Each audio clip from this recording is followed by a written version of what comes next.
1993년 가을 경기도의 청룡산맥 12명이 함께 등반에 나섰던 산에서 여성 회원 3명만이 돌아오지 못했다. 배낭도 신발도 그 어떤 흔적도 남기지 않은 채 감쪽같이 사라져버린 세 사람. 경찰은 3일간 산 전체를 수색했지만 끝내 아무것도 발견하지 못했다.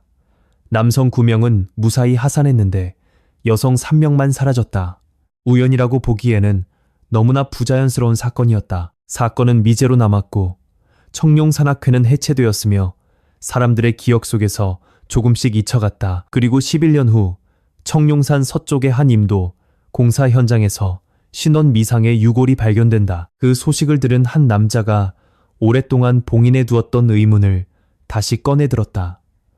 왜 등산로가 아닌 저쪽 방향에서 발견된 것일까?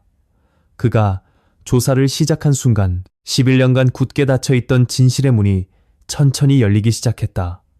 그리고 그 문 너머에는 누구도 상상하지 못했던 충격적인 비밀이 숨겨져 있었다. 지금부터 할 이야기는 1993년 가을에 시작된 이야기다.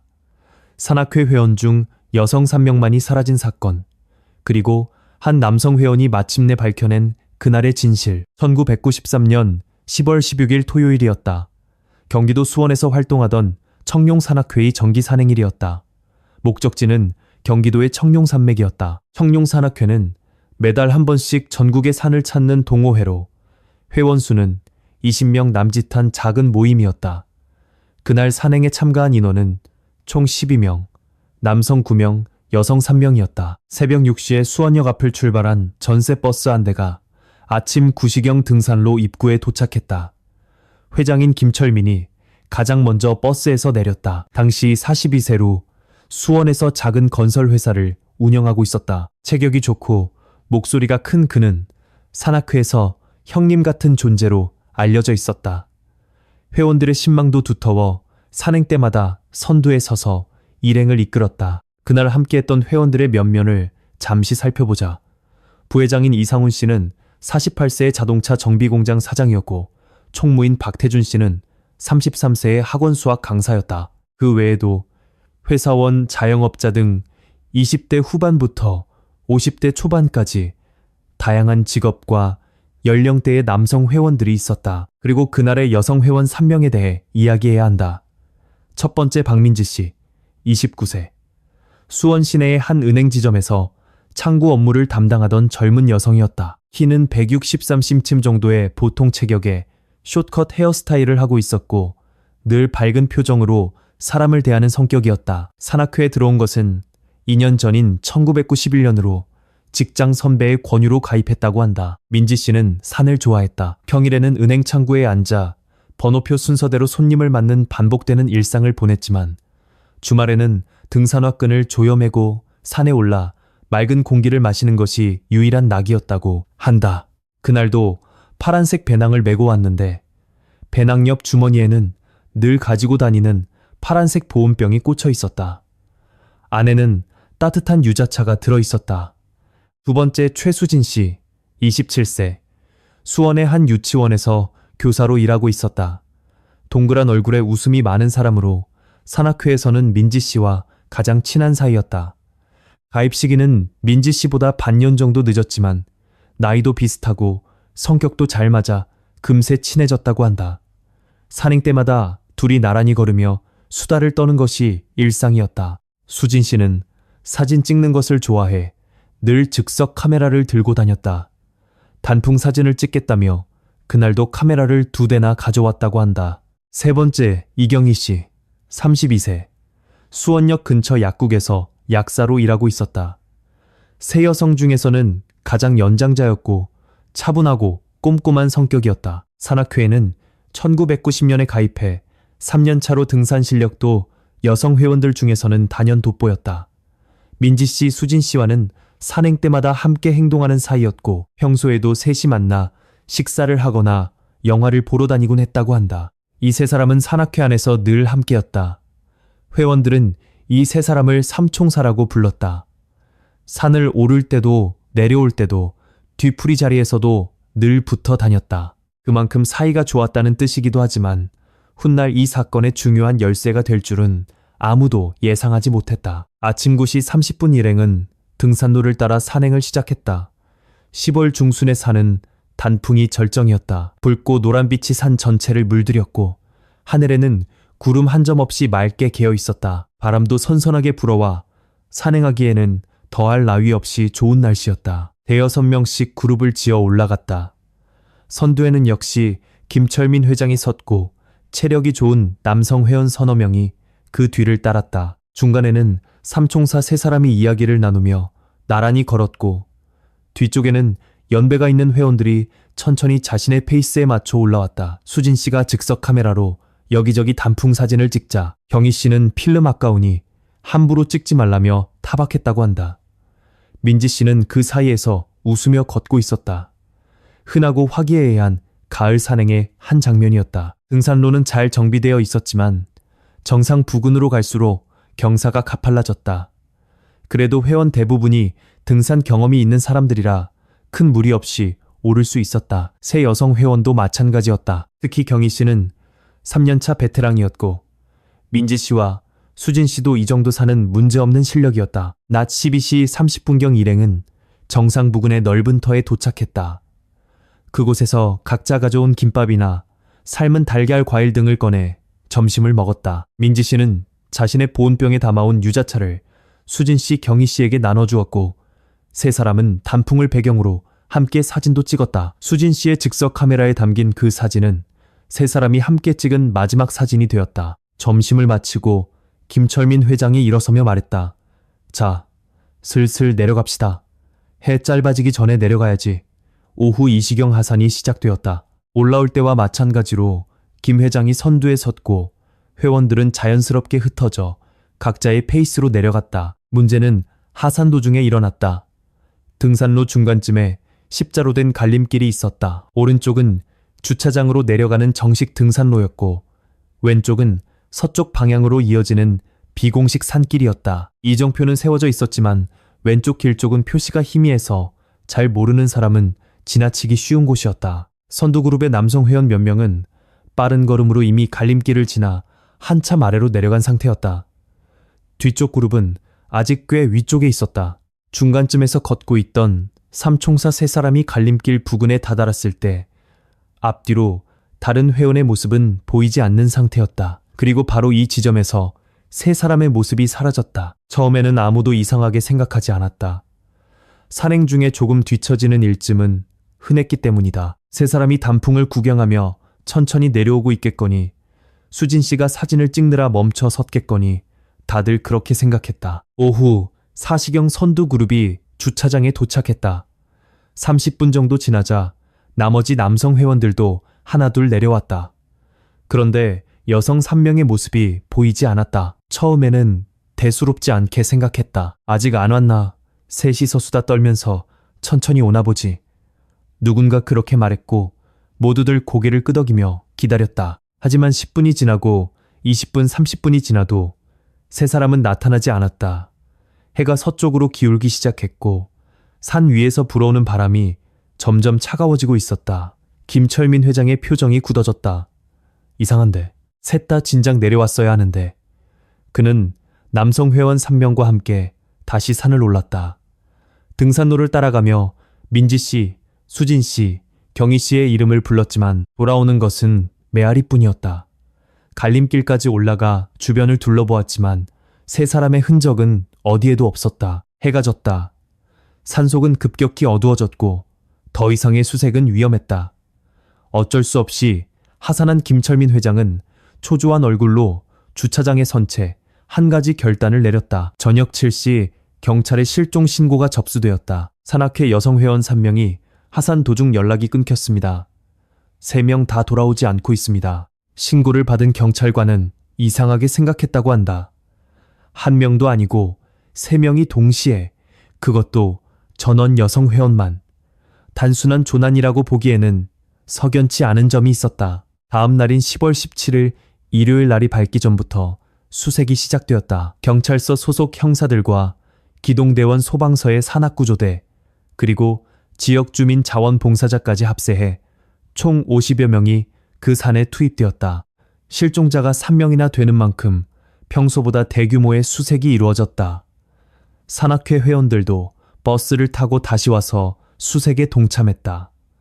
박민지, 최수진, 이경이 산 곳곳에서 이름을 부르는 소리가 울려 퍼졌다. 수색대는 등산로를 중심으로 양옆의 계곡까지 범위를 넓혀 샅샅이 뒤졌다. 발을 헛디뎌 계곡으로 떨어지지는 않았는지, 바위 틈에 끼지는 않았는지 가능한 모든 곳을 확인했다. 그런데 이상한 것은 아무것도 발견되지 않았다는 점이었다. 세 사람이었다. 한 명도 아니고 3명. 사람이 산에서 조난을 당하면 반드시 흔적이 남기 마련이다. 배낭을 내려놓은 자리, 발자국 옷가지가 나뭇가지에 걸린 흔적, 혹은 구조를 요청하기 위해 남긴 표시라도 있어야 했다. 하지만 세 사람 중 누구의 흔적도 나오지 않았다. 배낭도 등산화도 수진 씨의 카메라도 민지 씨의 보온병도 단 하나도 발견되지 않았다. 세 사람이 동시에 아무 흔적도 없이 깨끗하게 사라져버린 것이다. 마치 처음부터 그 산에 오지 않았던 사람들처럼 수색은 3일간 계속되었다. 10월, 17일, 18일, 19일. 50여 명이 산을 샅샅이 뒤졌지만 결과는 같았다. 아무것도 나오지 않았다. 수색과 동시에 경찰서에서는 사건 조사가 시작되었다. 담당 형사는 강력반 소속의 강태식 경위였다. 40대 중반의 베테랑 형사로 이 지역에서 크고 작은 사건들을 다뤄온 인물이었다. 강 경위는 여러 정황을 종합하며 이 사건이 단순한 조난이 아닐 수도 있다는 생각을 떨치지 못했다. 한 사람이 길을 잃을 수는 있다. 하지만 3명이 동시에, 그것도 등산 경험이 적지 않은 사람들이 함께 사라진다는 것은 상식적으로 설명이 되지 않았다. 강 경위는 남성 회원 9명을 한 명씩 불러 조사했다. 그날의 행적 세 여성 회원을 마지막으로 본 시각과 장소 다툼이나 이상한 점은 없었는지를 물었다. 회원들의 진술은 대체로 일치했다. 하산 중에 자연스럽게 흩어졌고 갈림길 이후로는 세 사람을 보지 못했다. 특별히 다투거나 분위기가 이상한 점은 없었다. 세 사람 모두 컨디션도 평소와 다름없어 보였다. 12명 중 9명이 남성, 3명이 여성, 그리고 사라진 것은 여성 3명 전원. 이 기묘한 구도가 강경위의 마음을 계속 불편하게 했다. 강경위는 몇 가지 가능성을 열어두고 수사를 진행했다. 첫째는 함께 조난을 당했다는 것이었다. 세 사람이 같이 걷다가 길을 잃고 계곡으로 추락했을 가능성이다. 하지만 3일간의 수색에서 아무런 흔적도 발견되지 않은 점이 설명되지 않았다. 세 사람이 같은 장소에서 동시에 추락한다는 것도 현실성이 떨어졌다. 둘째는 자의적인 가출이었다. 세 사람이 합의하에 스스로 종적을 감추었을 가능성이다. 하지만 세 사람 모두 직장이 있었고 가족관계도 원만했으며 빚이나 이성 문제 같은 특별한 사정도 확인되지 않았다. 셋째는 외부인에 의한 범죄였다. 산에서 신원 미상의 누군가에게 세 사람이 한꺼번에 해를 입었을 가능성이다. 하지만 이 역시 증거가 없었고 주말에 등산객이 오가는 산에서 세 사람을 동시에 해야 하는 것은 현실적으로 어렵다고 판단되었다. 수사는 어느 쪽에서도 실마리를 잡지 못한 채 맴돌았다. 세 사람의 가족들에게 그 시간은 지옥과도 같았다. 민지 씨의 아버지 박상철 씨는 수원에서 작은 철물점을 운영하는 과묵한 사람이었지만 딸이 사라졌다는 소식을 듣고 현지로 달려와 수색에 직접 참여했다. 3일간 산을 헤매 무릎이 퉁퉁 부었지만 물러서지 않았다. 민지 씨의 어머니 오숙자 씨는 더욱 힘들어했다. 딸이 사라진 후 잠을 이루지 못했고 수색이 공식적으로 종료된 후에도 매주 주말마다 홀로 산을 찾았다. 주차장에서 등산로 입구까지 걸으며 딸의 이름을 불렀다. 민지야, 민지야, 어디 있니? 수진 씨의 부모님도 경희 씨의 부모님도 마찬가지였다. 세 가족 모두 어느 날 갑자기 딸을 잃고 이유도 모른 채 기다려야만 했다. 수진 씨의 어머니는 유치원에 딸의 짐을 챙기러 갔다가 교실 벽에 붙어있는 아이들의 그림을 보고 그 자리에 주저앉아 울었다고 한다. 경희 씨의 아버지는 약국으로 걸려오는 전화를 받을 때마다 혹시 딸이 아닐까 하는 마음에 수화기를 들었다가 실망하기를 반복했다고 한다. 한 달이 지났다. 2달이 지났다. 겨울이 오고 산에 눈이 쌓였다. 강태식 형사는 새 가족에게 전화를 걸 때마다 같은 말을 반복해야 했다. 아직 단서가 없습니다. 죄송합니다. 단서가 없다. 한 명의 실종도 힘든 일인데 새 가족에게 같은 말을 반복해야 하는 강경유의 마음도 편치 않았을 것이다. 하지만 없는 단서를 만들어낼 수는 없었다. 청룡산악회 내부에서는 조금씩 균열이 생기기 시작했다. 회원들은 겉으로는 서로를 위로하면서도 마음속으로는 여러 의심의 눈초리를 보내고 있었다. 여성만 3명이 사라졌다는 사실이 아무래도 마음에 걸렸다. 혹시 남성 회원 중 누군가가 라는 이야기가 암암리에 퍼져나갔다. 근거 없는 추측이었지만 한번 싹튼 의심은 쉽게 가라앉지 않는 법이다. 함께 산행을 갔던 남성 회원 중 누군가가 범인일지도 모른다는 공포. 그 공포가 모임 자체를 유지하기 어렵게 만들었다. 정기 산행 참석률이 눈에 띄게 줄었고 연말 송년회도 열리지 않았다. 그해 겨울 청룡산악회는 공식적인 해체 절차도 없이 자연스럽게 사라져갔다. 회원들은 뿔뿔이 흩어졌고 서로의 안부를 묻는 일도 점점 없어졌다. 정진우 씨의 이야기를 해야 할 때가 왔다. 당시 31세였던 정진우 씨는 수원에서 작은 인쇄소를 운영하고 있었다. 민지 씨와 같은 1991년에 산악회에 들어온 동기였다. 정진우 씨는 과묵하고 성실한 사람이었다. 말수는 적은 편이었지만 한번 인연을 맺은 사람에게는 끝까지 마음을 다하는 성격이었다. 산행 때마다 삼총사 3사람과 중간 그룹에서 함께 걷는 일이 많았고 등산로가 험한 곳에서는 슬쩍 손을 내밀어 도와주기도 했다. 새 여성 회원과 연인 사이는 아니었지만 든든한 오빠 같은 존재였다고 한다. 수진 씨가 찍은 사진 속에도 정진우 씨가 자주 등장했다. 실종 당일 정진우 씨는 뒤쪽 그룹에 있었다. 무릎 상태가 좋지 않아 천천히 내려오고 있었는데 갈림길을 지날 때 3사람의 모습은 보지 못했다. 주차장에 도착했을 때 3사람이 오지 않았다는 말을 듣고 다시 산을 올라 수색에 참여했다. 그날 밤 정진우 씨는 주차장 옆 정자에 앉아 어두운 산을 오랫동안 바라보았다고 한다. 3사람의 실종은 정진우 씨에게 유독 깊은 상처로 남았다. 산악회가 해체된 후에도 그는 혼자서 그날의 상황을 되짚어보곤 했다. 인쇄소에서 기계를 돌리면서도 문득 갈림길이 떠올랐다. 갈림길 뒤에서 무슨 일이 있었던 걸까? 3사람이 동시에 사라지는 게 가능할까? 만약 내가 조금만 더 빨리 걸었더라면 갈림길에서 무언가를 보았을까? 그 생각이 그를 가장 괴롭혔다. 조금만 더 빨리 걸었더라면 그 사소한 차이가 모든 것을 바꾸었을지도 모른다는 자책감. 하지만 혼자의 힘으로는 뚜렷한 실마리를 찾을 수 없었다. 경찰 수사도 제자리 걸음이었고 물어볼 사람도 없었다. 세월은 그렇게 흘러갔다. 1994년이 되고 95년이 되고 해가 바뀔 때마다 정진우 씨는 마음속으로 한 가지 약속을 되뇌었다. 3사람에게 무슨 일이 있었는지 언젠가 반드시 답을 찾을 것이다. 그것이 그가 할 수 있는 전부였다. 1993년 가을에 시작된 이 이야기는 이렇게 아무런 답도 얻지 못한 채 기나긴 침묵 속으로 가라앉았다. 그리고 11년이라는 세월이 흘렀다. 세월이라는 것은 사건의 무게와는 상관없이 그저 묵묵히 흘러가는 법이다. 1994년이 지나고 95년, 96년이 지났다. 한국에는 IMF 외환 위기가 닥쳤고 새천년이 밝았으며 월드컵의 함성이 전국을 뒤흔들었다. 세상은 눈코 뜰 새 없이 변해갔지만 청룡산 실종 사건은 경찰서 미제 사건 서류함 속에서 먼지만 쌓여가고 있을 뿐이었다. 2004년 실종 사건이 일어난 지 꼭 11년째 되던 해였다.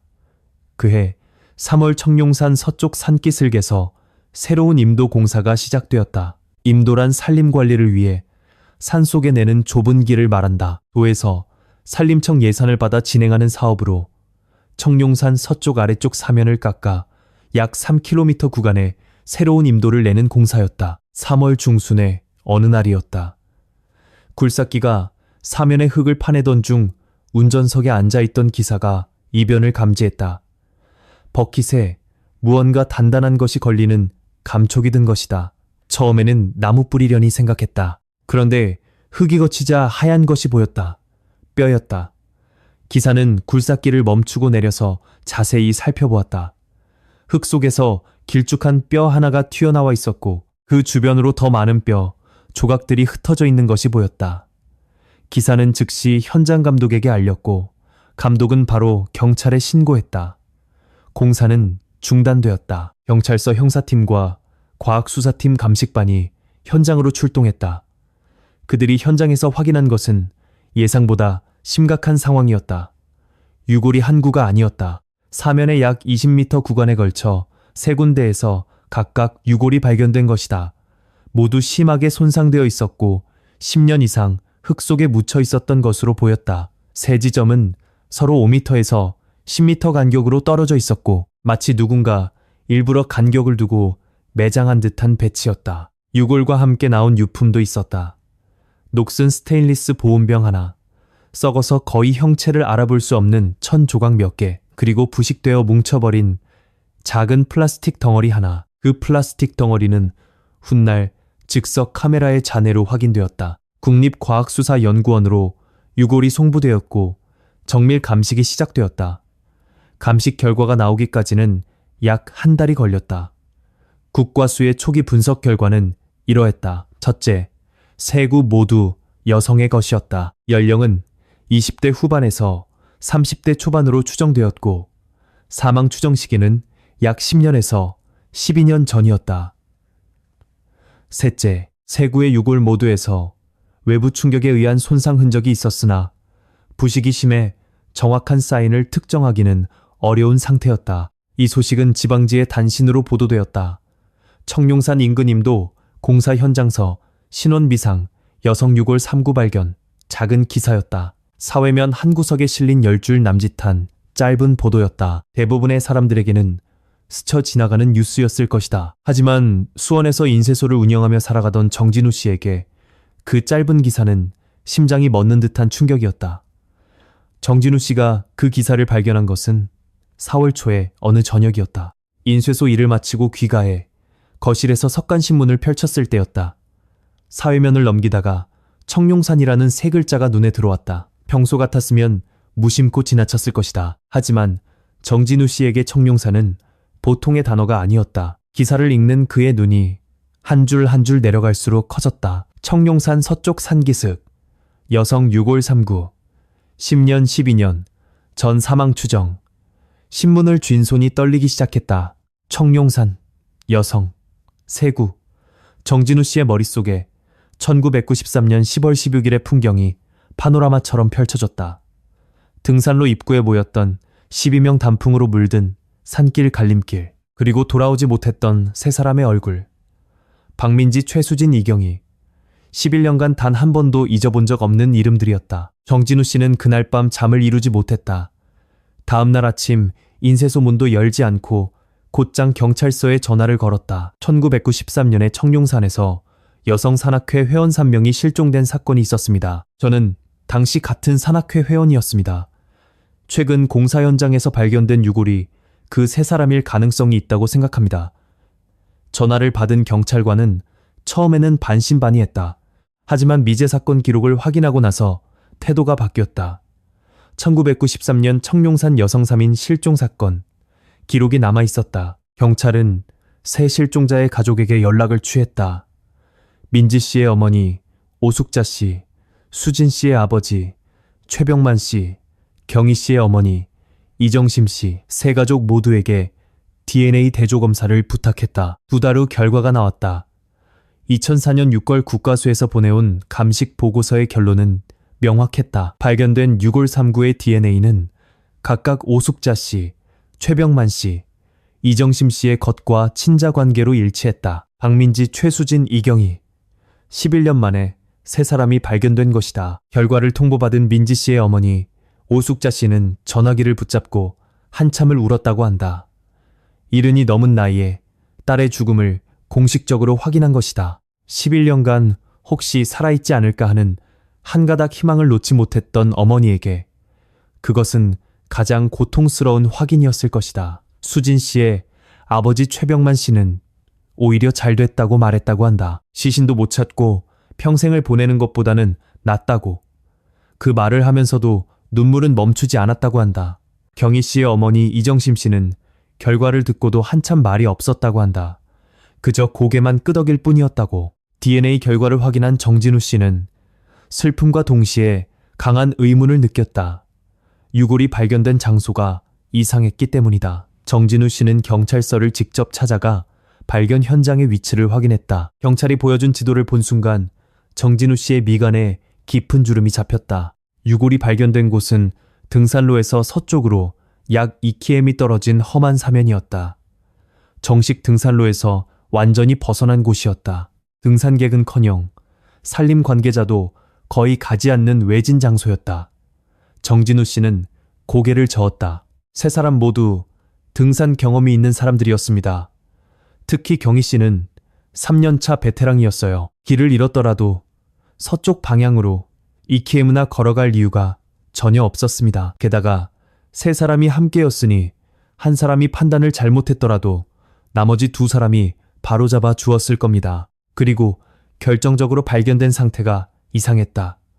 세구의 유골이 5m에서 10m 간격으로 나뉘어 묻혀 있었다는 것. 길을 잃고 조난당한 사람들이라면 세 사람이 함께 있는 것이 자연스럽다. 흩어져서 각기 다른 곳에 묻혀 있다는 것은 자연적인 상황으로는 설명이 불가능했다. 누군가 일부러 간격을 두고 묻은 것이다. 정진우 씨는 확신했다. 세 사람은 단순히 길을 잃은 것이 아니다. 누군가 이 세 사람을 해치고 시신을 그곳으로 옮겨 묻었다. 그리고 또 한 가지, 유골과 함께 발견된 보온병이 정진우 씨의 마음에 걸렸다. 경찰에 보온병의 생김새를 묻자 은색 스테인리스 보온병이라고 했다. 그런데 정진우 씨는 똑똑히 기억하고 있었다. 민지 씨의 보온병은 파란색이었다. 유자차를 담아 다니던 그 파란색 보온병. 경희 씨는 보온병을 들고 다니지 않았고 수진 씨의 것은 빨간색이었다. 그렇다면 현장에서 발견된 은색 보온병은 누구의 것인가?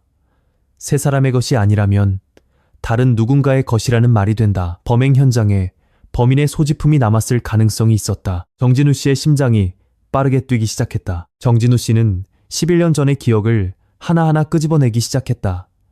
가장 먼저 해야 할 일은 뿔뿔이 흩어진 산악회 회원들을 찾는 것이었다. 산악회가 해체된 후 연락이 끊긴 사람이 대부분이었지만 정진우 씨는 포기하지 않았다. 수원 지역 전화번호부를 뒤지고 옛 회원 중 연락이 닿는 한두 사람을 통해 다른 사람들의 소식을 물었다. 쉬운 일은 아니었지만 11년을 기다려온 사람에게 수고로움 따위는 문제가 되지 않았다. 그리고 정진우 씨는 또 한 사람을 찾아갔다.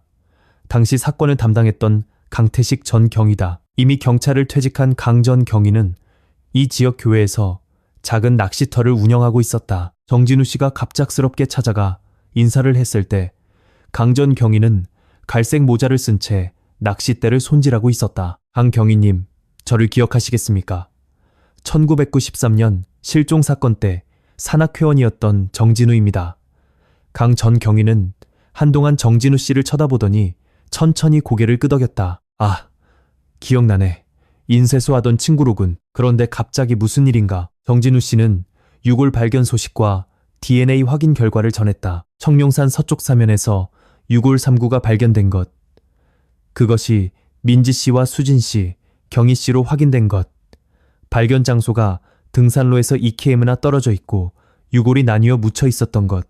그리고 현장에서 세 사람의 것이 아닌 보온병이 발견된 것까지.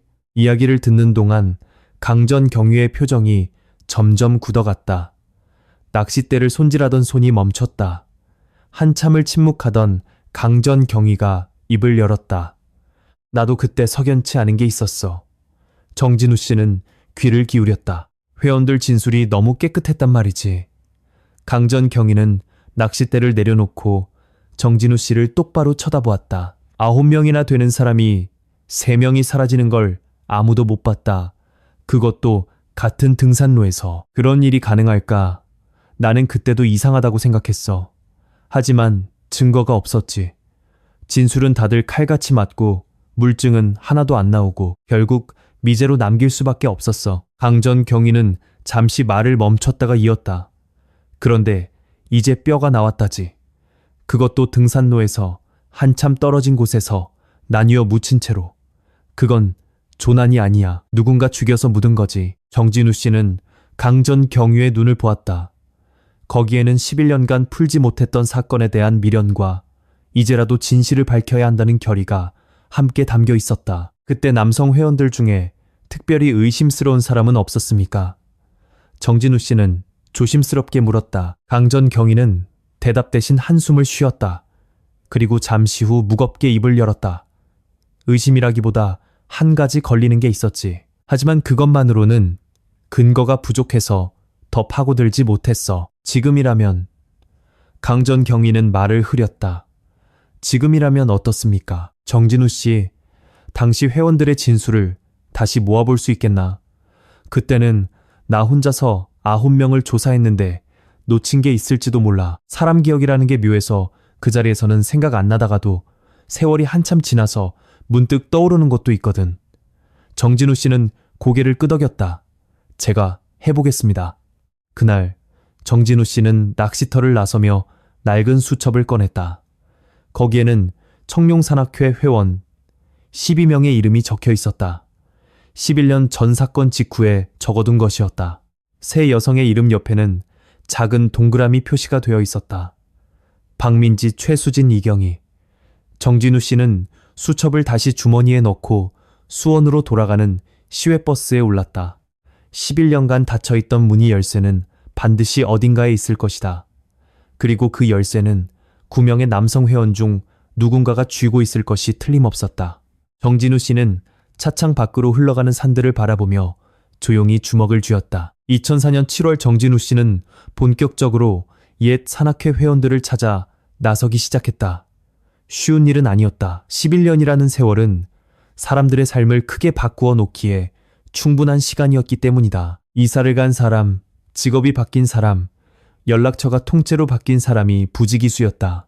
당시 회원 명부에 적힌 전화번호로 걸어보면 그런 분 안 계십니다. 라는 대답이 돌아오기 일쑤였다. 그래도 정진우 씨는 포기하지 않았다. 한 사람을 통해 다른 사람의 소식을 듣고 그 사람을 통해 또 다른 사람의 연락처를 얻는 식으로 엉킨 실타래를 풀듯 하나씩 추적해 나갔다. 당시 산악회원 12명 중 실종된 여성 3명을 제외하면 남성 9명이 남는다.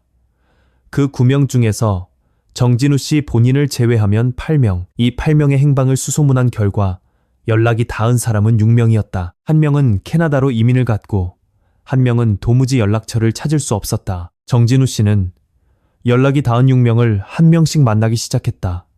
그날의 기억을 듣기 위해서였다. 대부분의 반응은 비슷했다. 옛날 일이라 잘 기억이 안 납니다. 경찰 조사 때 다 이야기한 거 아닙니까? 이제 와서 왜 그 이야기를 다시 꺼내는 겁니까? 11년 전의 일을 다시 묻는 정진우 씨를 반기지 않는 것은 당연했을 것이다. 그 사건은 회원 모두에게 껄끄러운 기억이었기 때문이다. 함께 산에 갔다가 세 사람을 잃었다는 죄책감. 혹시 내가 의심받는 것은 아닐까 하는 불안감. 그런 감정들이 뒤섞여 이야기하기를 꺼리는 사람이 많았다. 하지만 정진우 씨는 물러서지 않았다. 정중하지만 끈질기게 그날의 기억을 하나하나 끄집어내 달라고 부탁했다. 유골이 발견되었습니다. 세 사람 모두 확인되었습니다. 등산로에서 이케임나 떨어진 곳에 나뉘어 묻혀 있었습니다. 이건 조난이 아닙니다. 누군가 그렇게 한 겁니다. 이 이야기를 듣자 대부분의 회원들의 표정이 바뀌었다. 유골이 나뉘어 묻혀 있었다는 사실은 모두에게 충격이었다. 그제야 기억의 서랍을 열고 그날을 되짚어보려는 사람들이 한두 명 나타났다. 정진우 씨는 각 회원에게 같은 질문을 했다. 하산할 때 어느 지점을 걷고 있었는지, 새 여성 회원을 마지막으로 본 것은 언제 어디였는지, 갈림길 부근에서 무엇을 보았는지, 혹시 그날 이상하다고 느꼈던 점은 없었는지. 그들의 대답을 하나하나 수첩에 받아 적으며 정진우 씨는 대조하는 작업을 시작했다. 처음에는 진술이 대체로 비슷해 보였다. 11년 전 경찰에 했던 이야기와 크게 다르지 않았다. 그런데 한 사람 한 사람의 증언을 나란히 놓고 세밀하게 비교하자 작은 균열이 보이기 시작했다. 균열의 시작은 류승호 씨의 증언에서부터였다. 류승호 씨 당시 34세, 수원에서 미용실을 운영하던 남성 회원이었다. 산악회에서는 조용하고 눈에 띄지 않는 편이었고 소심한 성격 탓에 큰 소리를 내는 일이 거의 없는 사람이었다. 정진우 씨가 류승호 씨를 만난 것은 7월 말수원 시내의 한 찻집에서였다. 류승호 씨는 미용실을 접고 지금은 다른 가게를 하고 있다고 했고 정진우 씨의 연락을 받았을 때부터 표정이 어두웠다고 한다. 처음에는 류승호 씨도 다른 회원들처럼 말을 아꼈다. 옛날 일이라 정진우 씨는 유골 발견 사실을 자세히 설명했다. 유골 3구가 나뉘어 묻혀 있었다는 이야기, 등산로에서 EKM이나 떨어진 곳이었다는 이야기, 그리고 세 사람의 것이 아닌 보온병이 함께 발견되었다는 이야기까지. 류승호 씨의 얼굴이 점점 창백해졌다. 커피잔을 쥔 손가락에 힘이 들어가는 것이 보였다. 한참 침묵이 흘렀다. 그리고 류승호 씨가 천천히 입을 열었다. 사실 그때 제가 본 게 하나 있습니다. 정진우 씨의 펜이 멈췄다. 갈림길 있지 않습니까? 하산할 때 그 십자로 갈림길. 제가 그 갈림길에서 잠시 쉬고 있었어요. 앞서가던 사람들은 이미 한참 아래로 내려간 뒤였고 뒤에서 오는 사람들은 아직 보이지 않는 그런 타이밍이었습니다. 류승호 씨는 잠시 말을 끊었다가 조심스럽게 이었다. 그때 김철민 회장이 올라오는 걸 봤습니다. 정진우 씨의 눈이 커졌다. 올라왔다니요. 하산 중이었는데 올라왔다고요. 네, 김 회장은 선두에서 먼저 내려가지 않았습니까? 그런데 갈림길까지 되돌아온 겁니다. 숨이 좀 차 보였어요. 그리고 세 사람에게, 그러니까 민지 씨, 수진 씨, 경희 씨에게 무언가 말을 거는 겁니다. 무엇을요? 무슨 말을 했습니까? 정확히는 듣지 못했습니다. 좀 떨어져 있었으니까요. 하지만 분위기는 봤습니다. 김 회장이 왼쪽 길을 손으로 가리키면서 무언가 설명하고 있었습니다. 그리고 네 사람이 왼쪽 길로 들어갔습니다. 김 회장이 앞장서고 세 사람이 따라가는 형태로요. 왼쪽 길은 주차장으로 내려가는 정식 등산로가 아니었다. 서쪽으로 이어지는 비공식 산길이었다. 유골이 발견된 바로 그 방향이었다. 정진우 씨의 등골에 차가운 것이 흘러내렸다. 그래서 어떻게 됐습니까? 김 회장은 그 후에 어떻게 했습니까? 류승호 씨는 고개를 저었다. 저는 그냥 쉬다가 일어나서 오른쪽 정식 등산로로 내려왔습니다.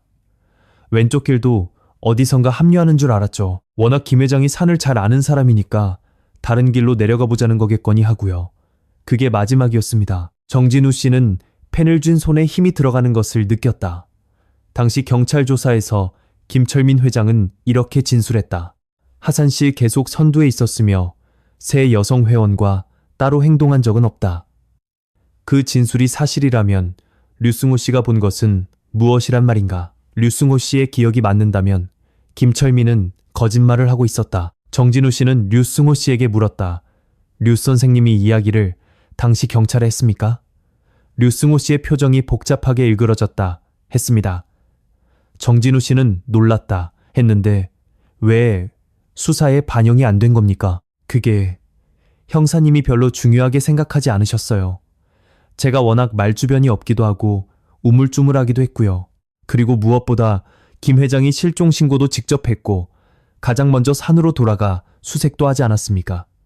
그래서 오히려 그 사람을 의심하는 게 이상한 분위기였어요. 제가 뭔가 잘못 본 거겠거니 하는 느낌이었죠. 류승호 씨는 커피잔을 내려놓으며 작은 목소리로 이었다. 솔직히 말하면 저도 제가 잘못 본 거라고 믿으려고 했습니다. 11년 동안. 그런데 류승호 씨는 정진우 씨의 눈을 보았다. 유골이 왼쪽 길 쪽에서 나왔다고 하셨죠. 그렇다면 그때 제가 본 게 진짜였던 거 아닐까요? 정진우 씨는 찻집을 나온 후에도 한동안 발걸음을 뗄 수 없었다. 김철민 회장이 갈림길에서 되돌아와 세 사람을 왼쪽 비공식 산길로 데리고 갔다. 그리고 세 사람의 유골이 바로 그 왼쪽 길 방향에서 발견되었다. 우연이라고 하기에는 너무나 딱 들어맞는 이야기였다. 하지만 정진우 씨는 여기서 멈추지 않았다. 하나의 증언만으로 확신을 갖기에는 이르다고 판단했다. 류승호 씨의 기억이 11년의 세월 동안 왜곡되었을 가능성도 있었기 때문이다. 정진우 씨는 더 많은 조각을 모아야 했다. 그래서 찾아간 사람이 박태준 씨였다. 박태준 씨 당시 33세. 산악회 총무를 맡고 있었다. 수원에 있는 한 학원에서 수학 강사로 일했는데 2004년 현재는 서울로 옮겨 학원장을 하고 있다고 했다. 44세가 된 박태준 씨를 정진우 씨가 찾아간 것은 8월 초의 무더운 날이었다. 박태준 씨는 정진우 씨를 보자마자 먼저 눈을 껌뻑였다. 정진우 씨한테 연락이 왔다고 들었을 때부터 그 이야기일 거라고 생각했습니다. 학원 근처 식당에서 마주 앉은 두 사람 사이에 잠시 침묵이 흘렀다. 정진우 씨는 유골 발견 사실과 DNA 확인 결과를 전했다. 그리고 유골이 발견된 장소 나뉘어 매장된 상태, 세 사람의 것이 아닌 보온병이 함께 있었던 것까지 설명했다. 박태준 씨의 얼굴이 굳어졌다. 밥숟가락을 든 채 한참 아무 말도 하지 못했다. 그리고 박태준 씨는 정진우 씨가 예상하지 못했던 이야기를 꺼냈다. 사실 이건 지금까지 누구에게도 하지 않았던 이야기인데요. 정진우 씨가 숟가락을 내려놓았다. 민지 씨가 사라지기 2주 전쯤에 저를 찾아왔었어요. 민지 씨가요. 네. 학원 끝나고 밤에 만났는데 표정이 심각하더라고요. 평소에는 밝은 사람이잖아요. 그런데 그날은 달랐어요. 뭔가 고민이 있는 것 같았죠. 박태준 씨는 천천히 기억을 더듬었다. 민지 씨가 이런 이야기를 하더군요. 산악회 회비 통장에서 돈이 자꾸 빠져나가고 있다고. 정진우 씨의 눈이 커졌다. 회비 통장이요. 네. 민지 씨가 은행원이잖아요. 우리 산악회 회비 통장이 민지 씨가 근무하는 지점에 있었거든요. 그래서 업무 중에 자연스럽게 입출금 내역을 볼 수 있었던 거죠. 청룡산악회는 매달 회원들에게서 일정 금액의 회비를 걷어 공동 통장에 모아두고 있었다. 장비 구입, 단체 산행, 비용 전세, 버스 비용 연말, 송년회 비용 등에 사용하는 돈이었다. 이 통장의 관리는 회장인 김철민이 맡고 있었다. 민지 씨가 그러더군요. 8월부터 통장에서 수상한 인출이 계속되고 있다고. 금액도 적지 않고 도장을 찍어서 인출하는 거라. 절차상 문제는 없지만 총무인 저에게 인출에 대해 들은 바가 없다고요. 그래서 회장님께 한번 여쭤보는 게 좋지 않겠냐고. 박태준 씨는 무거운 표정으로 말을 이었다. 저도 모르는 인출이었습니다. 총무가 모르는 인출이 있다는 건 정상이 아니잖아요. 그래서 민지 씨에게 일단 좀 더 확인해보고 같이 이야기하자고 했어요. 그래서 어떻게 됐습니까? 박태준 씨의 얼굴에 괴로운 빛이 어렸다. 그 이야기를 한 게 10월 초였어요. 그리고 2주 뒤에 산행이 있었고 산행에서 세 사람이 사라진 겁니다. 2주 동안 민지 씨를 다시 만나지 못했어요. 전화로 한번 통화했는데 민지 씨가 그러더라고요. 수진이랑 경희 언니한테도 이야기했다고. 정진우 씨는 숨을 삼켰다. 수진 씨와 경희 씨도 알고 있었다. 횡령 사실을 아는 사람이 민지 씨 한 명이 아니라 삼총사 세 사람 모두였다는 것이다. 그런데 왜 이 이야기를 당시 경찰에 하지 않으셨습니까? 정진우 씨의 목소리에 절실함이 묻어났다. 박태준 씨는 고개를 숙였다. 무서웠습니다. 잠시 침묵이 흘렀다. 세 사람이 사라지고 나서 문득 그 이야기가 떠올랐어요. 민지 씨가 통장 이야기를 했다는 게. 하지만 그때는 그게 실종과 연결될 거라고는 미처 생각하지 못했습니다. 설마 회비 문제로 사람이 사라지단 이 말이 안 된다고 생각했어요. 그리고 솔직히 박태준 씨는 목소리를 낮췄다. 만약 그 돈을 회장님이 빼돌린 거라면 제가 그 이야기를 꺼냈다가 저까지 위험해질지 모른다고 생각했어요. 비겁한 거 압니다. 하지만 그때는 정말 무서웠어요. 박태준 씨의 눈이 붉어져 있었다. 11년 동안 그게 마음에 걸려서 민지 씨 꿈을 몇 번이나 꿨는지 모릅니다. 꿈속에서 민지 씨가 계속 웃으면서 저한테 무언가 말을 하는데 목소리가 들리지 않는 거예요. 그게 너무 고통스러웠습니다.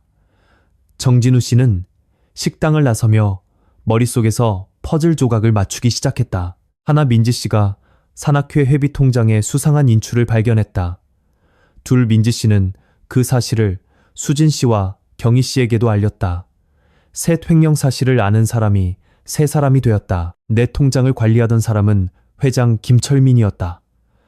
5 산행 당일 김철민은 갈림길에서 되돌아와 세 사람을 왼쪽 비공식 산길로 데리고 갔다. 6 세 사람의 유골은 바로 그 왼쪽 길 방향에서 나뉘어 매장된 채 발견되었다. 하나의 선으로 이어지는 이야기였다. 민지 씨 한 명만 알았다면 민지 씨 한 명만 위험했을 것이다. 그런데 수진 씨와 경희 씨까지 알게 되었다. 세 사람이 똘똘 뭉쳐 회장의 횡령을 문제 삼는다면 김철민에게는 감당하기 어려운 상황이 된다. 그래서 세 사람을 한꺼번에 없애야 했던 것은 아닐까. 산행은 절호의 기회였을 것이다. 산속이라는 외진 환경 회원들이 뿔뿔이 흩어져 걷는 하산중의 상황. 그리고 자신이 선두에서 먼저 내려간 뒤 되돌아와도 크게 눈에 띄지 않는 자유로운 움직임. 정진우 씨는 전율했다. 하지만 동시에 냉정해져야 한다고 생각했다. 아직은 추측에 불과하다. 확실한 증거가 필요했다. 정진우 씨는 이 정보들을 모두 들고 경찰서를 찾아갔다. 유골 발견으로 사건이 재수사 단계에 들어간 상태였다. 새로 배속된 담당 형사는 강력반 소속의 조민혁 경위, 30대 후반의 젊은 형사로 꼼꼼하고 집요한 성격으로 평판이 자자한 인물이었다. 정진우 씨는 조 경위 앞에서 그동안 모은 증언들을 하나하나 펼쳐놓았다. 류승호 씨의 목격담, 김철민 회장이 갈림길에서 되돌아와 새 여성 회원을 왼쪽 비공식 산길로 데리고 들어가는 것을 보았다는 증언, 박태준 씨의 증언, 실종 2주 전 민지 씨가 산악회 회비 통장에 수상한 인출을 발견했고 그 사실을 수진 씨와 경희 씨에게도 알렸다는 이야기, 그리고 발견 현장의 정황. 등산로에서 2km 떨어진 장소 유골 3구가 나뉘어 매장된 상태, 세 사람의 것이 아닌 은색 보온병. 조민혁 경위는 정진우 씨의 이야기를 메모하며 듣다가 중간중간 질문을 던졌다. 말투는 차분했지만 눈빛은 날카로웠다. 모든 이야기를 다 듣고 난 조 경위가 펜을 내려놓으며 말했다. 정진우 씨 큰일 하셨습니다. 조 경위는 잠시 생각에 잠기더니 정진우 씨를 바라보았다. 류승호 씨의 증언이 사실이라면 김철민은 당시 경찰 조사에서 허위 진술을 한 것이 됩니다. 계속 선두에 있었다는 진술이 거짓이 되는 셈이죠. 그리고 박태준 씨의 증언까지 더하면 동기도 있었고 기회도 있었다는 말이 됩니다. 조 경위의 목소리는 조용했지만 단단했다. 이제부터는 저희가 맡겠습니다.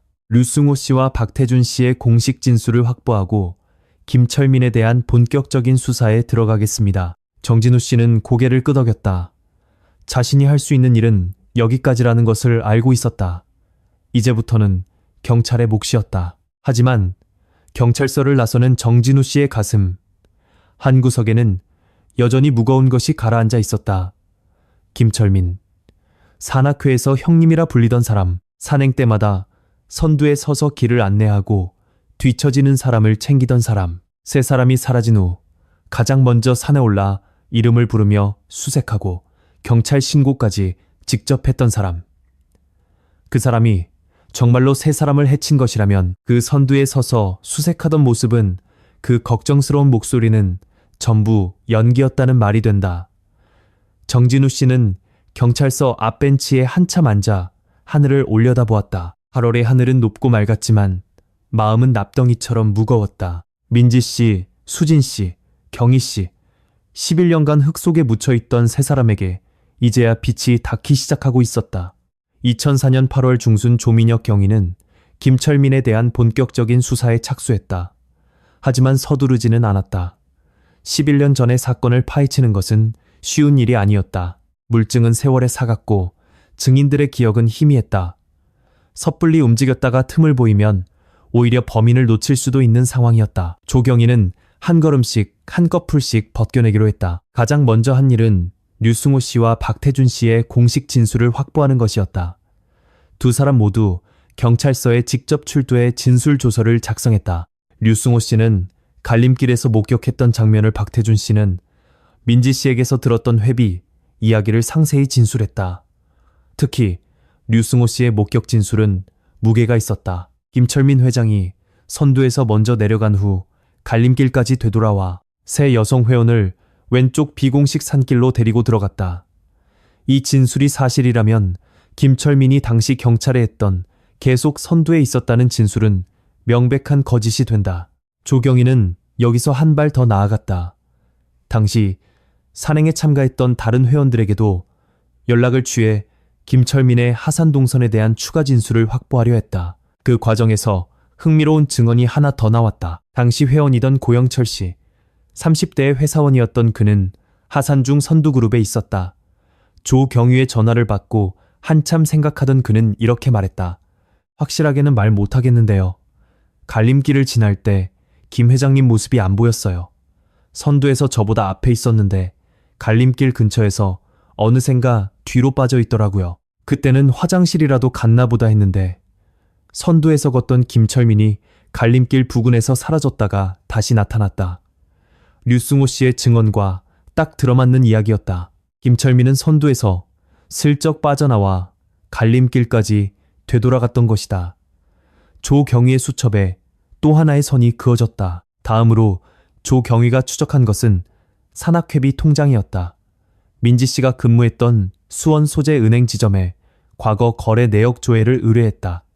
11년 전 기록이라 쉽지는 않았다. 당시에는 전산 시스템이 지금처럼 정비되지 않아 오래된 기록은 일부만 남아있는 상태였다. 그래도 은행 측이 마이크로필름 보관 자료를 뒤져 확인해준 결과 일부 내역이 복원되었다. 1993년 8월부터 10월까지 청룡산악회 명의의 통장에서 수차례에 걸쳐 총 7천만 원가량이 인출된 기록이 확인된 것이다. 7천만 원. 지금 기준으로도 적지 않은 돈이지만 1993년 당시로서는 상당한 금액이었다. 그해 대졸 초임이 대략 월 70만 원 선이었으니 7천만 원이면 웬만한 직장인 10년치 연봉에 가까운 금액이었다. 당시 산악회 통장 총장고가 1억 원 내외였으니 절반이 넘는 금액이 석 달 사이에 빠져나간 셈이다. 인출 전표에 찍힌 도장은 회장 김철민의 것이었다. 회비를 관리하는 회장이 돈을 인출하는 것 자체가 꼭 문제가 되는 것은 아니다. 산행 비용 장비 구입 같은 정당한 용도라면 당연한 일이다. 하지만 총무였던 박태준 씨는 그 시기에 그만한 금액이 지출될 이유가 없었다고 분명히 증언했다. 8월부터 10월까지 3달간의 정기 산행 3회와 자잘한 경비를 합쳐도 1천만 원을 넘기기 어렵다는 것이었다. 나머지 6천만 원은 어디로 갔는가? 조경희는 김철민의 당시 재정 상태를 파고들었다. 김철민이 운영하던 소규모 건설회사, 사업자 등록 내용과 세무 기록을 확인해보니 1993년 당시 이 회사는 심각한 자금난에 빠져 있었다. 수주한 공사 대금을 제때 받지 못해 자재비와 인건비가 밀리는 상황이었고 여기저기서 돈을 융통하고 있었다. 산악회 회비는 그중 하나였던 것이다. 회원들이 푼돈을 아껴가며 모은 공동회비를 김철민은 자신의 사업 자금으로 유용하고 있었다. 그리고 그 사실을 발견한 사람이 바로 박민지 씨였다. 은행 창구 직원이던 민지 씨의 눈을 피할 수는 없었다. 민지 씨 한 사람만 알았다면 어쩌면 상황은 달라졌을지도 모른다. 김철민이 민지 씨에게 사정을 이야기하고 돈을 갚겠다고 약속하며 어떻게든 입막음을 시도했을지도 모른다. 그런데 민지 씨는 수진 씨와 경희 씨에게도 이야기했다. 세 사람이 알았다는 것은 곧 산악회 전체에 퍼져나갈 수 있다는 뜻이었다.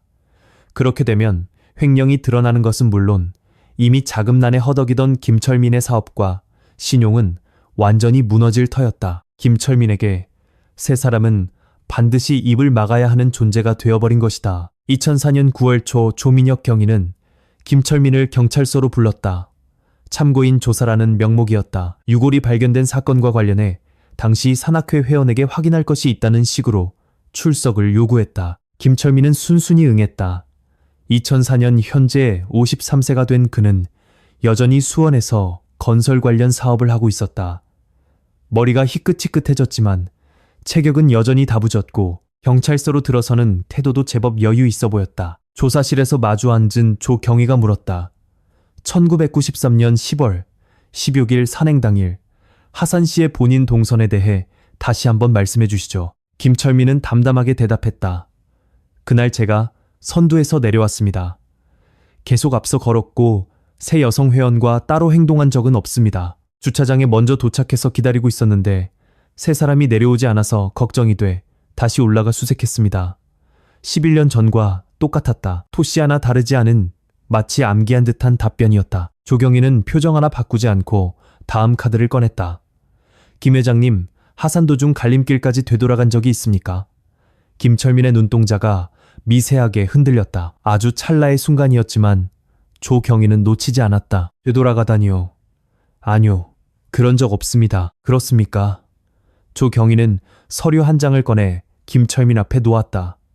류승호 씨의 진술조서 사본이었다. 당시 같은 산악회 회원이던 류승호 씨가 갈림길에서 김 회장님이 되돌아오는 것을 목격했다고 진술했습니다. 새 여성 회원에게 무언가 말을 건넨 뒤 왼쪽 비공식 산길로 함께 들어가는 것을 보았다고 하는데요. 조사실에 침묵이 내렸다. 김철민의 얼굴에서 여유가 사라졌다. 입술을 꾹 다물고 진술 조서를 쳐다보더니 시선을 천장으로 돌렸다. 5초, 10초, 20초, 길고도 무거운 침묵이 흘렀다. 그리고 김철민이 입을 열었다. 그건 기억이 좀 혼동된 것 같습니다. 그 친구들이 왼쪽 길에 들꽃이 예쁘게 핀 곳이 있다고 해서 잠시 같이 구경하러 간 적은 있습니다. 하지만 100m도 채가지 않아서 제가 먼저 되돌아왔고 세 사람도 금방 따라온다고 했습니다. 11년 전일이라 깜빡 잊고 있었네요. 조경희는 그 말을 수첩에 그대로 받아 적었다. 표정은 변하지 않았지만 마음속으로는 확신이 굳어지고 있었다. 11년간 유지해온 진술을 스스로 뒤집은 것이다. 계속 선두에 있었고 따로 행동한 적 없다 해서 잠시 같이 갔지만 금방 되돌아왔다로 거짓말에 첫 균열이 생긴 것이다. 조경희는 멈추지 않았다. 두 번째 카드를 꺼냈다. 김 회장님, 1993년 8월부터 10월 사이 산악회 회비 통장에서 약 7천만 원이 인출되었습니다. 이 인출에 대해 설명해 주실 수 있겠습니까? 김철민의 눈동자가 흔들렸다. 이번에는 아까보다 더 크게, 그건 산악회 운영 경비로 정당하게 사용한 겁니다. 장비 구입도 하고 행사 준비도 하고 석 달 동안 7천만 원을요. 그때 장비를 많이 샀나 봅니다. 텐트도 새로 장만하고요. 네, 당시 총무였던 박태준 씨는 그 시기에 그만한 금액이 지출될 이유가 없었다고 증언하고 있습니다. 텐트나 장비 구입에 대해서도 들은 바가 없다고 하는데요. 김철민의 표정이 굳었다. 박 총무가 착각한 거겠죠. 11년 전 일을 박 총무뿐만이 아닙니다. 당시 회원이었던 다른 분들에게도 확인했지만 그 시기에 대규모 장비 구입이 있었다는 기억을 가진 사람은 아무도 없었습니다. 김철민은 입을 다물었다. 조경희가 계속해서 말했다. 저희가 확인한 바에 따르면 1993년 당시 김 회장님이 운영하던 건설회사는 심각한 자금난에 빠져 있었습니다. 그해 상반기에 수주한 공사대금 회수가 늦어지면서 자재비와 인건비가 밀리고 있었던 것 같더군요. 김철민의 턱이 미세하게 떨리는 것이 보였다. 산악회 회비를 개인사업 자금으로 유용하신 것 아닙니까? 그런 적 없습니다. 김철민의 목소리에 처음으로 날이 섰다. 하지만 조경희는 동요하지 않았다. 그리고 실종된 박민지 씨가 은행원으로서 이 인출 내역을 발견하고 동료 회원들에게 알린 사실도 확인했습니다. 김철민의 얼굴이 새하얗게 질렸다. 그 또한 찰나의 순간이었지만 조경희의 눈에는 선명하게 포착되었다. 조사가 진행될수록 김철민의 태도는 급격히 변해갔다. 처음의 여유로운 모습은 온데간데 없이 사라졌고 질문 하나하나에 대한 대답이 길어지거나 말끝을 흐리는 일이 잦아졌다. 조경희가 구체적인 증거를 제시할 때마다 김철민은 한참 침묵하다가 이전과는 미묘하게 다른 대답을 내놓았다. 진술이 조금씩 바뀌어가고 있었다. 그리고 조사가 이 시간을 넘기자 김철민은 갑자기 태도를 바꾸었다. 변호사를 부르겠습니다. 더 이상의 질문에는 답하지 않겠습니다. 묵비권이었다. 조경희는 조용히 고개를 끄덕였다. 예상했던 수순이었다.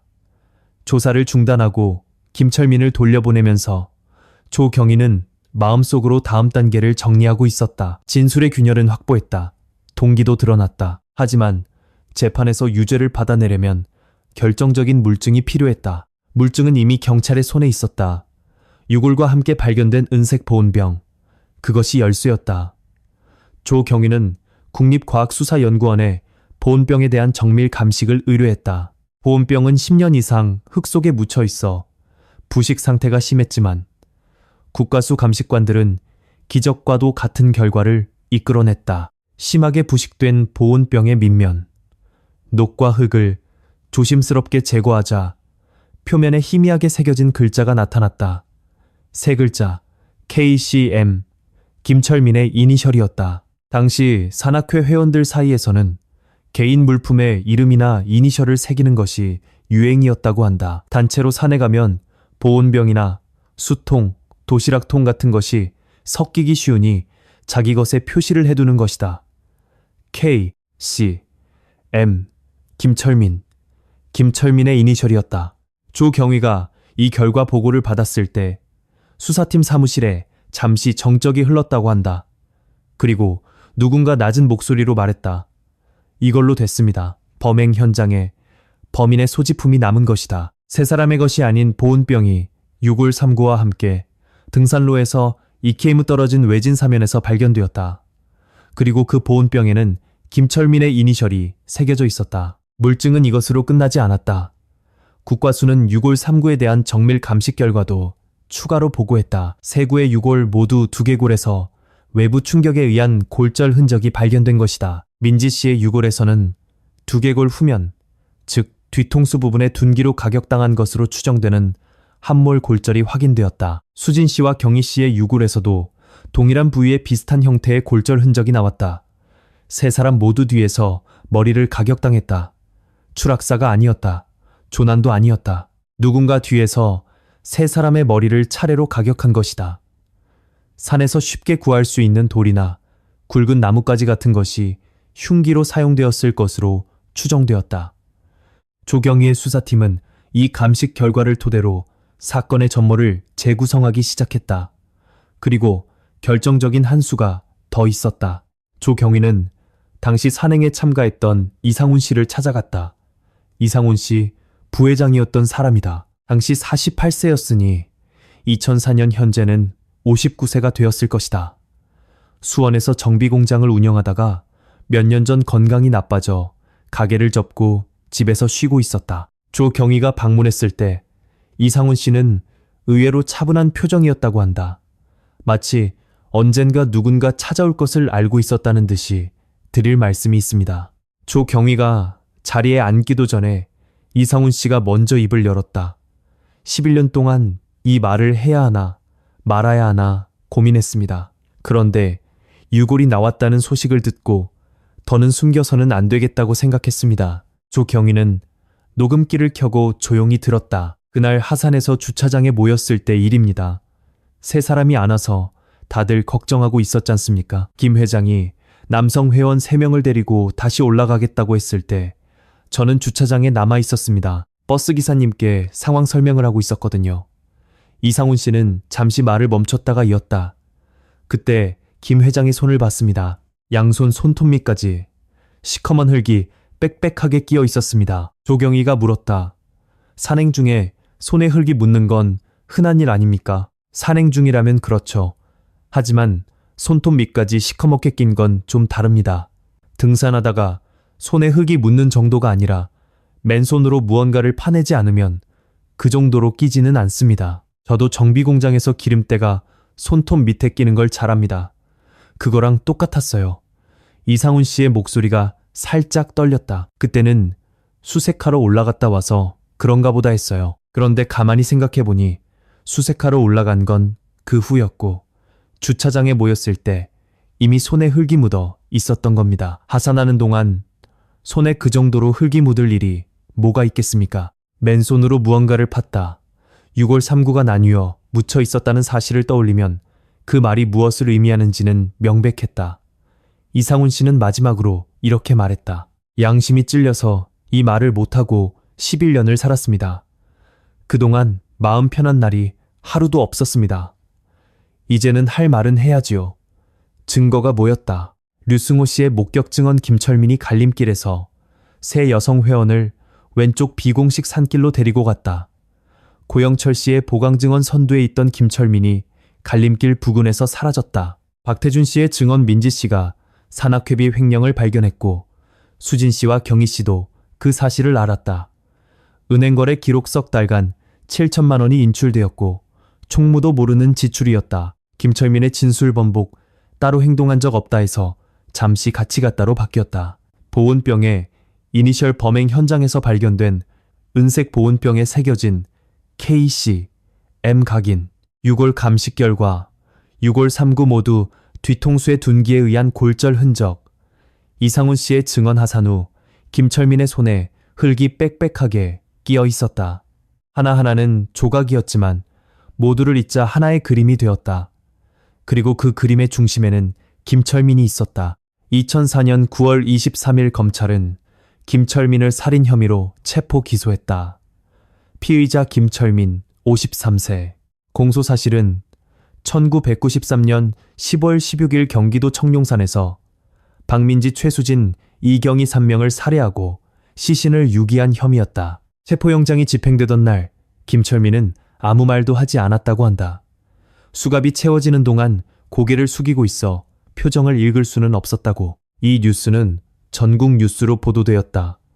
11년 전 청룡산 여성 3인 실종사건 산악회 회장 살인 혐의로 체포. 민지 씨의 어머니 오숙자 씨는 뉴스를 보고 한참을 텔레비전 앞에서 움직이지 못했다고 한다. 수진 씨의 아버지 최병만 씨는 그 사람이었나 한마디를 남기고 방으로 들어가 문을 닫았다고. 경희 씨의 어머니 이정심 씨는 뉴스를 보며 처음으로 소리내어 울었다고 한다. 산악회에서 형님이라 불리던 사람, 가장 먼저 수색에 나서고 신고를 하고 걱정하는 척했던 사람, 11년간 아무 일 없다는 얼굴로 세상을 살아온 사람, 그 사람의 거짓말이 마침내 무너졌다. 2004년 11월 지방법원에서 첫 공판이 열렸다.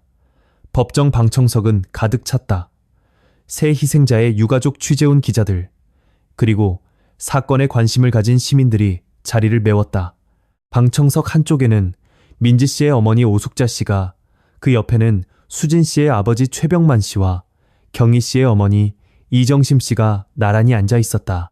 세 사람의 얼굴에는 11년의 세월이 그대로 새겨져 있었다. 방청석 뒤쪽 눈에 띄지 않는 자리에 정진우 씨가 앉아 있었다. 정진우 씨는 재판이 시작되기 전부터 와 있었다고 한다. 아무 말 없이 앉아 법정 앞쪽을 바라보고 있었다. 피고인석으로 김철민이 들어왔다. 체포된 지 한 달 가까이 지난 그는 안색이 많이 어두워져 있었다.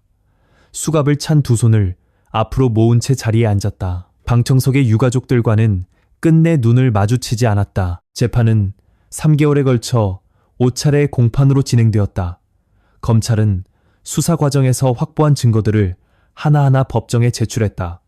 류승호 씨와 고영철 씨의 목격 증언, 박태준 씨의 횡령 관련 증언, 은행거래 기록 이상훈 씨의 진술 국과수의 6월 감식 결과, 그리고 보온병 이니셜 감정 결과까지 증거가 법정에 하나씩 놓일 때마다 방청석에서는 낮은 탄식이 흘러나왔다. 김철민은 재판 내내 범행을 부인했다.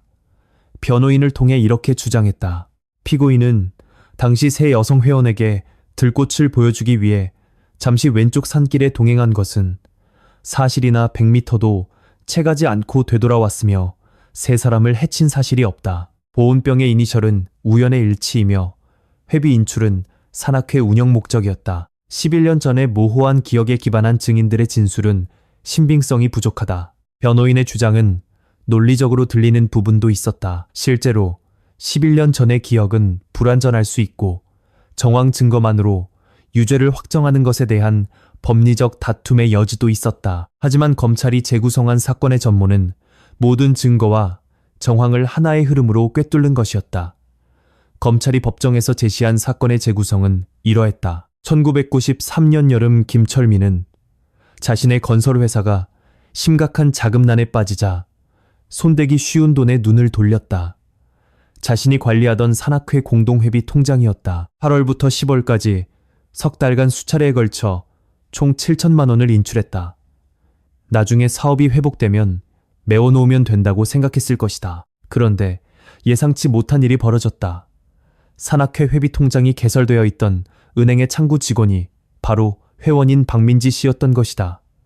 은행원의 눈은 정확했다. 민지 씨는 업무 중에 통장의 비정상적인 인출 패턴을 발견했고 총무인 박태준 씨에게 이 사실을 알렸다.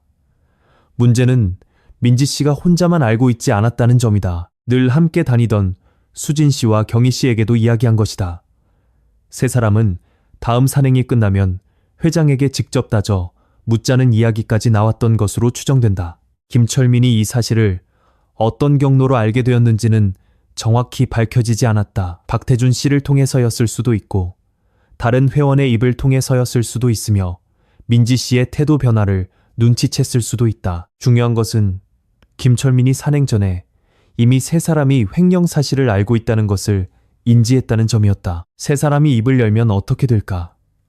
횡령이 드러나고 산악회에서 쫓겨나는 것은 물론 형사 고발까지 당할 수 있었다. 이미 자금난에 허덕이던 사업도 완전히 끝장날 것이다. 사회적 신용체면 모든 것이 무너지는 상황이었다. 김철민은 결단을 내렸다.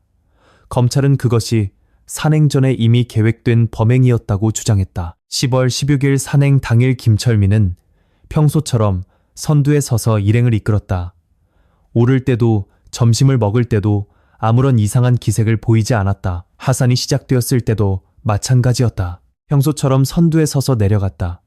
그런데 갈림길이 가까워졌을 때 김철민은 슬쩍 페이스를 늦췄다. 선두 그룹의 다른 회원들은 빠른 속도로 먼저 앞서 나갔고 김철민은 자연스럽게 뒤로 처졌다. 선두 그룹에 있던 고영철 씨가 김철민 회장이 어느샌가 없어졌다고 증언한 것이 바로 이 시점이었다. 김철민은 갈림길까지 되돌아갔다. 마침 갈림길 부근에 삼총사 세 사람이 다다르고 있었다. 앞서간 선두 그룹과 뒤처진 후미 그룹 사이에서 갈림길 부근은 잠시 인적이 드문 상태였다. 류승호 씨만이 갈림길에서 쉬고 있었다. 김철민은 세 사람에게 다가가 무언가를 말했다. 류승호 씨는 정확한 내용은 듣지 못했지만 김철민이 왼쪽 비공식 산길을 손가락으로 가리키며 설명하는 모습을 보았다고 했다. 검찰은 이때 김철민이 세 사람에게 이쪽 길로 가면 전망 좋은 곳이 있다거나 지름길이라는 식으로 꿰어냈을 것으로 추정했다. 혹은 통장권으로 할 이야기가 있으니 잠시 같이 가자고 했을 수도 있다.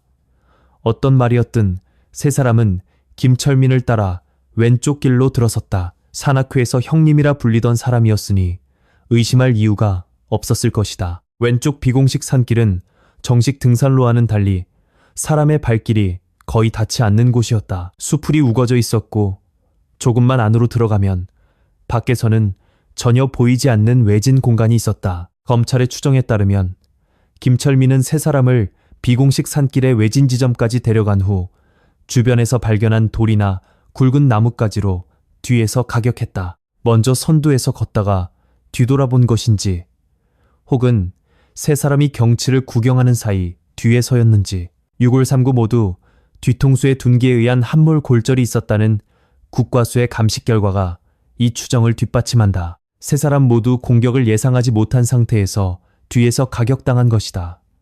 한 명을 먼저 쓰러뜨린 후 동요하는 나머지 두 사람을 차례로 가격했을 것으로 추정된다. 깊은 산속이었기에 비명 소리가 밖으로 전해질 가능성은 낮았고 김철민의 체격이라면 여성 3명을 제압하는 것은 불가능하지 않았을 것이다. 범행 후 김철민은 세 사람의 시신을 사면 아래쪽으로 끌고 가 세 군데에 나뉘어 묻었다. 한 곳에 묻으면 발견될 위험이 크다고 판단했을 것이다. 가파른 사면의 흙과 낙엽으로 시신을 덮었다. 맨손으로 흙을 파서 덮는 과정에서 손톱 밑까지 시커먼 흙이 끼었을 것이다. 이상훈 씨가 주차장에서 목격한 바로 그 흙 자국이다. 이 과정에서 김철민은 자신의 은색 보온병을 현장에 떨어뜨렸다. 급하게 시신을 옮기고 묻느라 정신이 없어 배낭에서 떨어진 보온병을 챙기지 못한 것으로 보인다. 그것이 11년 후 결정적인 물증이 될 줄은 김철민 자신도 몰랐을 것이다. 세 사람의 배낭과 소지품은 시신과 함께 묻거나 더 깊은 곳에 따로 유기했을 것으로 추정된다. 그래서 당시 수색에서 아무런 소지품도 발견되지 않았던 것이다. 수색대가 뒤진 곳은 정식 등산로 주변이었고 서쪽의 외진 사면까지는 범위가 미치지 못했다. 모든 것을 처리한 김철민은 비공식 산길을 되돌아 나와 정식 등산로를 통해 하산했다. 주차장에 도착했을 때 이미 선두그룹 회원들이 있었지만 김철민이 중간에 없어졌다가 돌아온 것을 심각하게 이상하게 여긴 사람은 없었다. 산행 중에 따로 행동하는 일이 드물지 않았기 때문이다. 그리고 여성 회원 3명이 내려오지 않자 김철민은 가장 먼저 걱정하는 모습을 보였다. 직접 수색하러 가겠다며 남성 회원 3명을 데리고 다시 산을 올랐다. 물론 그가 수색한 곳은 정식 등산로 주변이었다.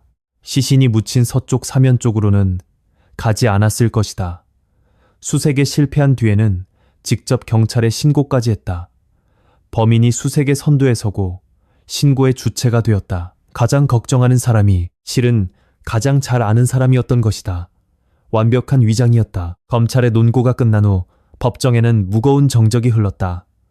재판장이 피고인에게 최후 진술의 기회를 주었다. 김철민은 한참 고개를 숙이고 있었다. 방청석의 모든 시선이 그에게 집중되었다. 유가족들도 기자들도 정진우 씨도 숨을 죽이고 그의 입이 열리기를 기다렸다. 30초쯤 지났을까? 김철민이 고개를 들었다. 저는 세 사람을 해치지 않았습니다. 그 한마디를 남기고 다시 고개를 숙였다. 방청석에서 민지 씨의 어머니 오숙자 씨가 작은 소리로 우는 것이 들렸다. 수진 씨의 아버지 최병만 씨가 오숙자 씨의 어깨를 부축했다. 2005년 2월 14일 판결이 내려졌다. 지방법원 형사부는 피고인 김철민에게 무기징역을 선고했다. 재판장은 판결문을 낭독하며 이렇게 밝혔다.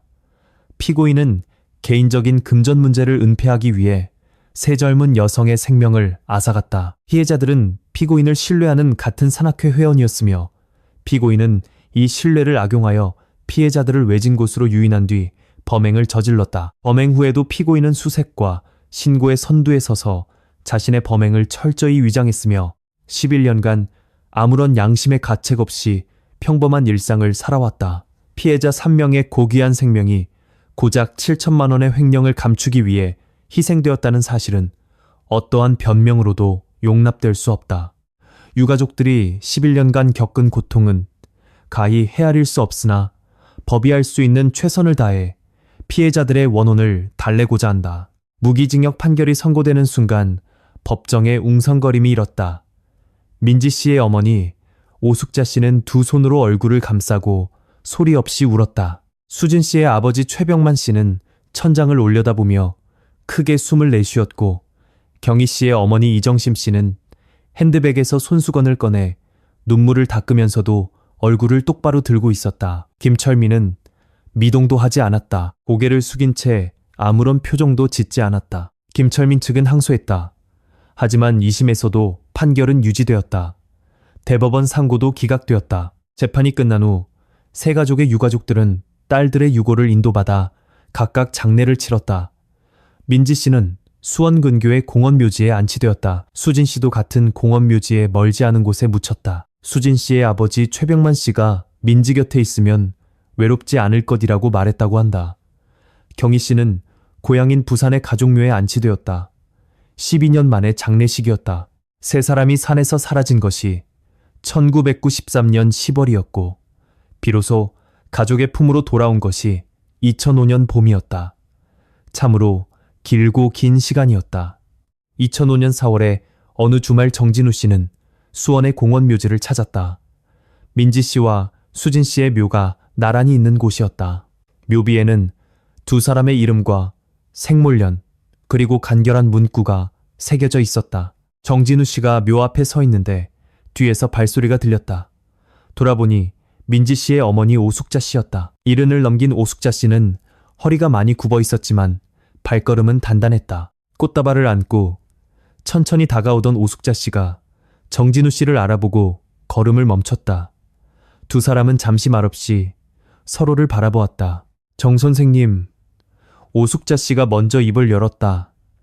정 선생님 아니었으면 우리 민지는 아직도 저 산속에 혼자 있었을 거야. 수진이도 경희도 정진우 씨는 대답할 수 없었다. 목이 메어 소리가 나오지 않았다. 오숙자 씨가 꽃다발을 민지 씨 묘 앞에 놓으며 말했다. 고맙습니다. 정말로. 정진우 씨는 깊이 고개를 숙였다. 눈가가 붉어져 있었다. 잠시 후 정진우 씨가 낮은 목소리로 말했다. 늦어서 죄송합니다. 11년이나 걸려서. 오숙자 씨는 고개를 저었다. 늦지 않았어요. 영영 모를 뻔했는데 정 선생님이 찾아주셨잖아요. 두 사람은 묘 앞에 나란히 앉아 한참 말이 없었다. 봄바람이 불어와 묘역의 잔디를 스쳤다. 어디선가 새소리가 들려왔다. 그해 가을 정진우 씨는 홀로 그 산을 찾았다. 10월이었다. 12년 전 그날 같은 계절이었다. 단풍은 그때처럼 붉고 아름다웠다.